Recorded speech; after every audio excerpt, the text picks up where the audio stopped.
欢迎来到辟谣吧。8月7日，参议院以51比50的票数通过2022年降低通胀法案。此法由国会于7月提出，旨在缓解美国国内通货膨胀、降低处方药价和推行环境友好的政策。中文社交媒体上出现许多关于降低通胀法案的讨论。今天我们来核查一下以下两个说法是否属实。首先，我们来看一下该法案降低通胀的3个主要途径。1、减少联邦赤字，即政府的支出与税收和收入之间的差异。当经济中浮动的资金较少时，需求往往会减少，价格上涨也会减少。2、激励某些商品的生产，主要在可再生能源方面。当市场上供应多于需求，将会帮助在一段时间内降低一些成本。3、更直接的，限制某些处方药价格的增长，允许医保与制药公司就其成本进行谈判。其他一些通胀驱动因素，比如食品和能源成本，并没有在该法案中得到立即的解决。在税收方面，2022年降低通胀法将征收15%的企业替代性最低税，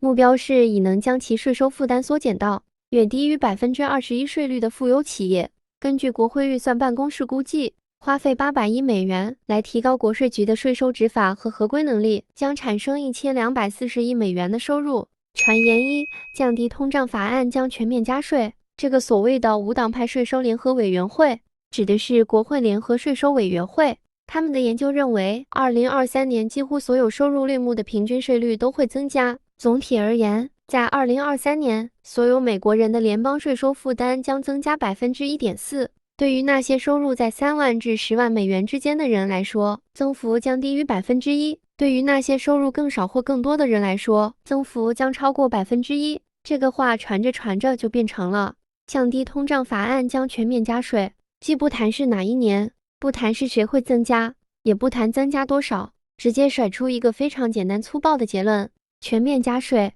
然而，该委员会的分析只看了该法案下的增税负担，而没有看立法中旨在抵消新增税收负担的其他内容。根据国会联合税收委员会的分析，仅640亿美元的健康保险补贴就足以消除收入低于40万美元的人的增税。一旦更高的税收合规性和更低的药品成本开始产生重大影响，该法案总体上将从2027年开始提供净减税。降低通胀法案为大部分美国人带来的减税能够抵消增税的部分，而实际上，降低通胀法案也确实为直接对年收入40万以下的人增税，更多的是因为规定对大公司和高收入人群的加税会对普通人产生现在难以预测的刺激效应。比如大公司的税收负担增加了，公司往往通过降低投资者的回报和降低员工的工资，将这些增税的成本转嫁给普通人。该法案的加税主要落在公司身上，但一些员工可能会间接地感受到税收负担。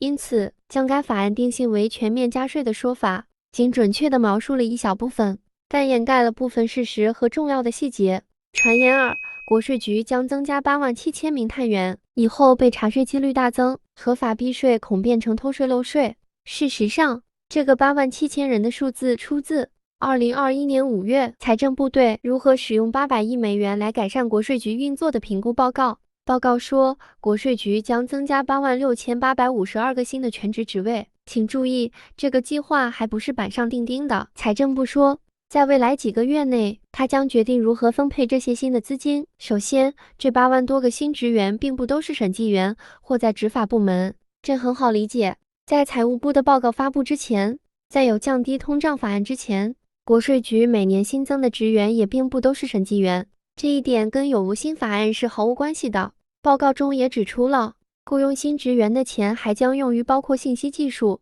为纳税人服务的职位等。其次，国税局现在有大约8万名员工，但超过一半接近退休。国税局在未来5、6年内将失去大约5万人，并且因为预算的削减，在2010年至2018年间，国税局的执法人员下降了近1/3，因此该计划旨在维持员工现有的规模，并做好预算削减而流失人才的准备。另外，很显然，这是一个10年计划，直到2031年才会有累计86852个职位被增加。公众号文章并不披露这一事实，侧重于人数，说的好像国税局明天就要招87000个新职位。因此，国税局将新增87000名全市审计员或执法人员是不准确的，这是一个基于稳定员工规模的准备计划，并非为了提高整体人数。除此之外，这篇公众号文章还说，税率要增加，国税局才增加探员、严查报税。经核查，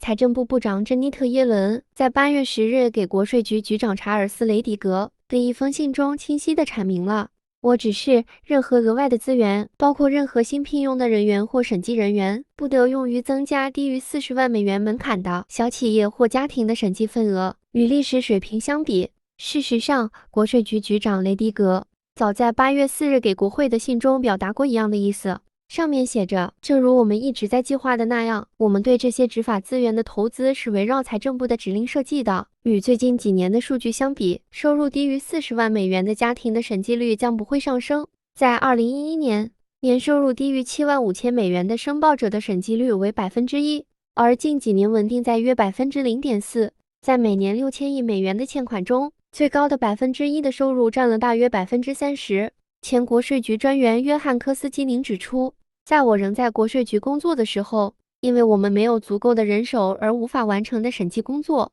估计每年因此放过了80亿至100亿美元。但这不是说我们要去无中生有，没有人愿意浪费时间在已经合规交税的申报者后面追赶。绝大多数收入在40万美元以下的申报者已经提交了适当的所得税，而且他们也从来没有被国税局追着审计。因此，公众号所谓的国税局增加大量人力严查报税，片面地将全部新岗位描述为审计员或执法部门，刻意隐瞒了这8万多个职位是在10年间产生的。这种说法与国税局的政策背道而驰，是违背事实的。合法避税变为偷税漏税，更是危言耸听。完整的核查文章已在辟谣吧网站上发布。感谢收看，更多精彩内容请继续关注辟谣吧频道和同名网站。我们下期见。